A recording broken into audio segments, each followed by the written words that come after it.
আসসালামু আলাইকুম guys, welcome back to ARSpider। কেমন আছেন আপনারা সবাই? আশা করছি আপনারা সবাই ভালো আছেন। তো আজকের এই ভিডিওতে আমরা হ্যাবিটের একটি ডিভাইসের রিভিউ করতে যাচ্ছি, যেটার মডেল নাম্বার হচ্ছে Havit MX701, অথবা আপনারা এটাকে Havit M3 নামেও চিনে থাকবেন। এই ডিভাইসটিকে আপনারা ডিজিটাল ক্লক হিসেবে ইউজ করতে পারবেন, অ্যালার্ম সেট করতে পারবেন, FM রেডিও হিসেবে ইউজ করতে পারবেন, ব্লুটুথ স্পিকার হিসেবে ইউজ করতে পারবেন, রুমের টেম্পারেচার দেখতে পারবেন, অ্যান্ড ফাইনালি এটাকে আপনারা মিরর হিসেবেও ইউজ করতে পারবেন।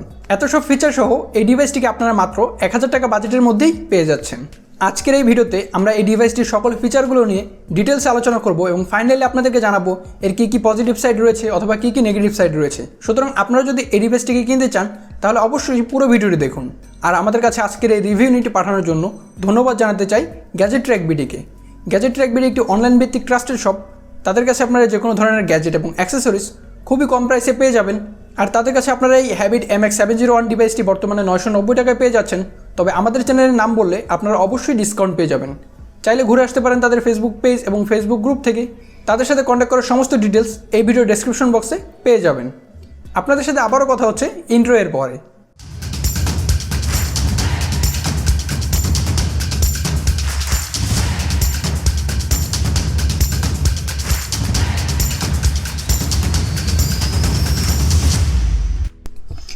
এই হচ্ছে Havit MX70 এর বক্সের উপরে লেখা দেখতে পাচ্ছেন অ্যালার্ম ক্লক, ব্লুটুথ স্পিকার, আর এর ব্যাক সাইডে কিছু স্পেসিফিকেশনস লেখা রয়েছে। লাইক এটার মডেল হচ্ছে Havit MX701, এটার ওয়েট হচ্ছে 315 গ্রাম, আর এটাতে 2200 mAh এর ব্যাটারি ব্যবহার করা হয়েছে।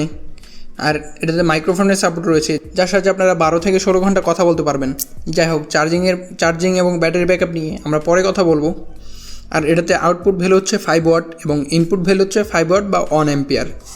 এর পাশে দেখতে পাচ্ছেন লেখা রয়েছে double alarm clock, golden mirror, real time temperature, FM support, TFT বা মেমোরি কার্ড, রিমাইন্ড মানি। তবে একটা ইন্টারেস্টিং ফ্যাক্ট হচ্ছে এটার বক্সের গায়ে লেখা রয়েছে please do not use speaker with high volume for a long time. Seriously man, this is called honest marketing. যাই হোক, এবার বক্সটি খোলা যাক। বক্সটি খুললেই প্রথমে আপনারা ডিভাইসটিকে পেয়ে যাবেন। ডিভাইসটিকে আমরা আপাতত সাইডে রেখে বক্সের বাকি কন্টেন্টগুলো চেক করে নিই। বক্সটি খুললেই প্রথমে আপনারা এর চার্জিং কেবলটি পেয়ে যাবেন। এতে B টাইপ চার্জিং কেবল দেওয়া রয়েছে, তবে C টাইপ চার্জিং কেবল দিলে একটু বেশি ভালো হতো।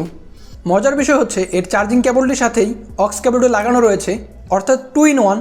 আপনারা এই চার্জিং কেবলটির সাহায্যে এটিকে চার্জও করতে পারবেন, আবার অক্স কেবলের সাহায্যে মোবাইল বা PC থেকে ডিরেক্টলি এটাতে মিউজিক শুনতে পারবেন। এর এই কেবলটিকে দেখে আমার ছোটোবেলায় দেখা একটি সাবানের বিজ্ঞাপনের কথা মনে পড়ে গেল।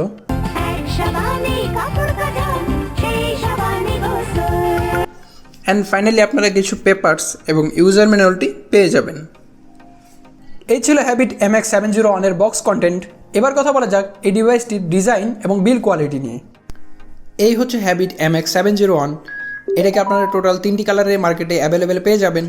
আমার কাছে বর্তমানে ব্ল্যাক কালার ডিভাইসটি রয়েছে।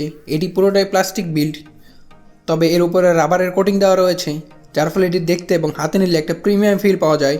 এটার টোটাল ওয়েট হচ্ছে 315 গ্রাম। ডিভাইসটি একদমই চারকোনা নয়। এর ডিসপ্লেটি দেখার সুবিধার্থে ডিসপ্লেটাকে একটু অ্যাঙ্গেল করে বানানো হয়েছে। ডিভাইসটিকে যাতে যে কোনো সারফেসে খুব ভালোভাবে রাখা যায় তার জন্য এর নিচে 2টি হোল্ডার টাইপ দেওয়া রয়েছে।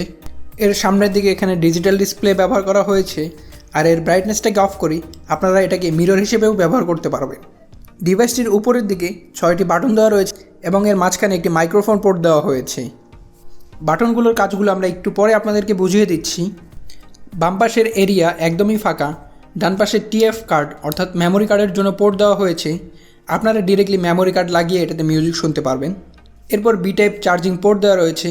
এই পোর্টের সাহায্যে আপনারা অক্স কেবল দিয়েও মিউজিক শুনতে পারবেন। দেন এতে একটি LED ইন্ডিকেটর ব্যবহার করা হয়েছে। চার্জে লাগানো অবস্থায় ইন্ডিকেটরটি হোল্ড হয়ে থাকে এবং ফুল চার্জ হয়ে গেলে ইন্ডিকেটরটি অফ হয়ে যায়। এর পেছনের দিকে 2টি স্পিকার ব্যবহার করা হয়েছে, একটি সাউন্ডের জন্য এবং আরেকটি বেস প্রডিউস করার জন্য। সাউন্ড কোয়ালিটি নিয়ে আমরা একদম শেষে কথা বলবো। যাই হোক, ওভারঅল এটার ডিজাইনকে আমি 9.5 আউট অফ 10 দেব। এখন এর বাটনগুলোর কাজ নিয়ে কথা বলা যাক। এর প্রথমে যে বাটনটি রয়েছে এটি হচ্ছে ব্রাইটনেস এবং টেম্পারেচার বাটন। এই বাটনটিকে যদি আপনারা একবার প্রেস করেন তাহলে আপনাদের রুমের টেম্পারেচার দেখতে পারবেন। আর এই ওয়াচটির ব্রাইটনেসকে আপনারা 3টি মোডে কন্ট্রোল করতে পারবেন।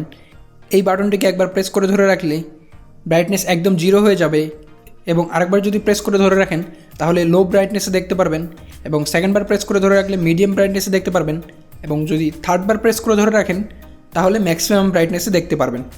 তবে এটাতে একটা প্রবলেম রয়েছে, আর সেটা হচ্ছে আপনি ম্যাক্সিমাম ব্রাইটনেসে সেট করে রাখার 10 সেকেন্ড পরেই এটা মিডিয়াম ব্রাইটনেসে চলে যায়, যার জন্য দিনের বেলা দেখতে একটু প্রবলেম হয়ে যায়।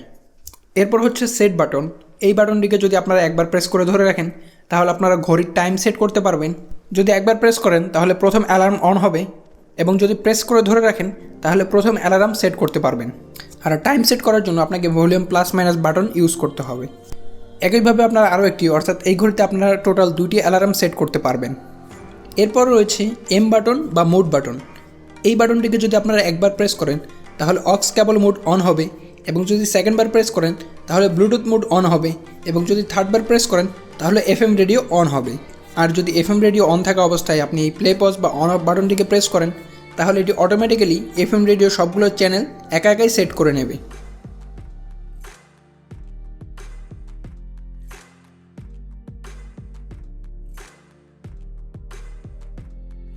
আর যদি আপনারা এম বাটনটিকে প্রেস করে ধরে রাখেন তাহলে ডিভাইসটিতে কত % চার্জ রয়েছে তা আপনারা দেখতে পারবেন। এরপরে দুই পাশে যে দুটি বাটন দেখতে পাচ্ছেন, এই দুটি বাটন ভলিউম কম বেশি করার জন্য দেওয়া রয়েছে, আর আপনারা এগুলোকে প্রেস করে ধরে রেখে নেক্সট মিউজিক অথবা প্রিভিয়াস মিউজিকও প্লে করতে পারবেন। আর মাঝখানের এই বাটনটি প্লে পজ বা অন অফ বাটন। মিউজিক শোনার সময় এই বাটনটিতে একবার প্রেস করলে মিউজিক পজ হবে, এবং আরেকবার প্রেস করলে মিউজিক প্লে হবে। আর যদি এই বাটনটিকে প্রেস করে ধরে রাখেন তাহলে ডিভাইসটি অফ হয়ে যাবে, এবং আরেকবার প্রেস করে ধরে রাখলেই ডিভাইসটি অন হয়ে যাবে। আর এর পাশাপাশি আপনারা এই বাটনটির সাহায্যে কল রিসিভ করতে পারবেন অথবা কল কেটে দিতে পারবেন। এবার কথা বলা যাক এর চার্জিং এবং ব্যাটারি ব্যাকআপ নিয়ে। প্রথমে আপনাদেরকে একটা কথা বলে রাখি যে এর বক্সের গায়ে যে স্পেসিফিকেশনস লেখা রয়েছে তা এর অফিসিয়াল সাইট অথবা গুগলের যে কোনো সাইটের সাথে মেলে না। যেমন এটার বক্সের গায়ে লেখা রয়েছে যে এতে 2200 mAh ব্যাটারি ব্যবহার করা হয়েছে, কিন্তু আপনি এর অফিসিয়াল সাইট অথবা যে কোনো সাইটে গেলে দেখতে পারবেন যে সেখানে বলা হয়েছে যে এতে মাত্র 1200 mAh ব্যাটারি ব্যবহার করা হয়েছে। যেহেতু এর ব্যাটারি রিমুভ করার অপশন নেই, সুতরাং আমরা ধরে নিচ্ছি যে এতে 2200 mAh ব্যাটারি ব্যবহার করা হয়েছে। এটার ইউজার ম্যানুয়ালে লেখা রয়েছে আপনারা যদি 5 ওয়াটের চেয়ে উপরের কোনো চার্জার দিয়ে এটাকে চার্জ করেন তাহলে এটার ব্যাটারি ড্যামেজ হওয়ার সম্ভাবনা রয়েছে। যাই হোক, 5 ওয়াটের একটি চার্জার দিয়ে এর ব্যাটারিটি ফুল চার্জ হতে প্রায় 5 ঘন্টা প্লাস সময় নিয়েছে। আর আপনারা যদি মিউজিক শুনতে চান তাহলে প্রায় একটানা 6 থেকে 7 ঘন্টার মতন মিউজিক শুনতে পারবেন। আর যদি এটাকে শুধুমাত্র ডিজিটাল ক্লক হিসেবে ইউজ করেন তাহলে প্রায় 2 সপ্তাহের মতন ব্যাটারি ব্যাকআপ পেয়ে যাবেন। আর আমি এটাতে একটা প্রবলেম ফেস করেছি, সেটা হচ্ছে যে এটাতে যদি আপনারা 100% চার্জ না করেন তাহলে এটার চার্জটা খুব তাড়াতাড়ি শেষ হয়ে যায়। এবার আমরা কথা বলবো ডিভাইসটির সাউন্ড কোয়ালিটি নিয়ে। সাউন্ড কোয়ালিটি নিয়ে কথা বলার আগে আমি একটা জিনিস বলতে চাই যে এটার ব্লুটুথ ভার্সন নিয়েও আমি একটু কনফিউশন আছি, কারণ এর ইউজার ম্যানুয়ালে লেখা রয়েছে যে এতে ব্লুটুথ ভার্সন 5.0 ব্যবহার করা হয়েছে, আর আমি গুগলের সব ওয়েবসাইটে পেয়েছি যে এটাতে ব্লুটুথ ভার্সন 4.2 ব্যবহার করা হয়েছে। আর আমি শিওর যে এটাতে ব্লুটুথ ভার্সন 4.2 ব্যবহার করা হয়েছে, কারণ ওয়াইফাই অন থাকা অবস্থায় যদি এটাতে মিউজিক শোনেন তাহলে মিউজিক মাঝে মাঝে আটকে যায়। যদিও আমার রাউটার 2.4 GHz চলে, যদি এটাতে ব্লুটুথ ভার্সন 5 ইউজ করা হতো তাহলে এই সমস্যাটি হতো না, কারণ আমি এর আগে অনেক স্পিকার ব্যবহার করেছি যেগুলোতে ব্লুটুথ ভার্সন 5 ইউজ করা হয়েছিল, আর সেগুলোতে আমি এ ধরনের কোনো রকমের সমস্যা ফেস করিনি। যাই হোক, এবার আমরা সাউন্ড কোয়ালিটি নিয়ে কথা বলি। এটাতে দুটি স্পিকার ব্যবহার করা হয়েছে, একটি সাউন্ডের জন্য এবং অপরটি বেজের জন্য। সুতরাং যারা বেজ পছন্দ করেন তাদের কাছে অবশ্যই এর সাউন্ড কোয়ালিটিটি ভালো লাগবে। যদিও ট্রেবলে একটু ঘাটতি ছিল, তবে এর ভোকালটা খুবই ক্লিয়ার শোনা যাচ্ছিল। আপনারা মুভি দেখে এটাতে খুবই মজা পাবেন। তবে এটাতে ফুল ভলিউমে সাউন্ডের ডিস্টরশন ছিল। আর কল কোয়ালিটির কথা বলতে গেলে কল কোয়ালিটি খুব একটা বেশি খারাপ না, এই বাজেটে ঠিকঠাকই আছে। এর সাউন্ড কোয়ালিটি কেমন সেটা আসলে আপনারা না শুনলে বুঝতে পারবেন না। যাই হোক, এর সাউন্ড কোয়ালিটি সম্পর্কে আপনাদেরকে কিছুটা হলেও ধারণা দেওয়া যাক। Let's go! I'm unstoppable, do the impossible, I'm irresponsible, I got an arsenal, I'm dropping bombs.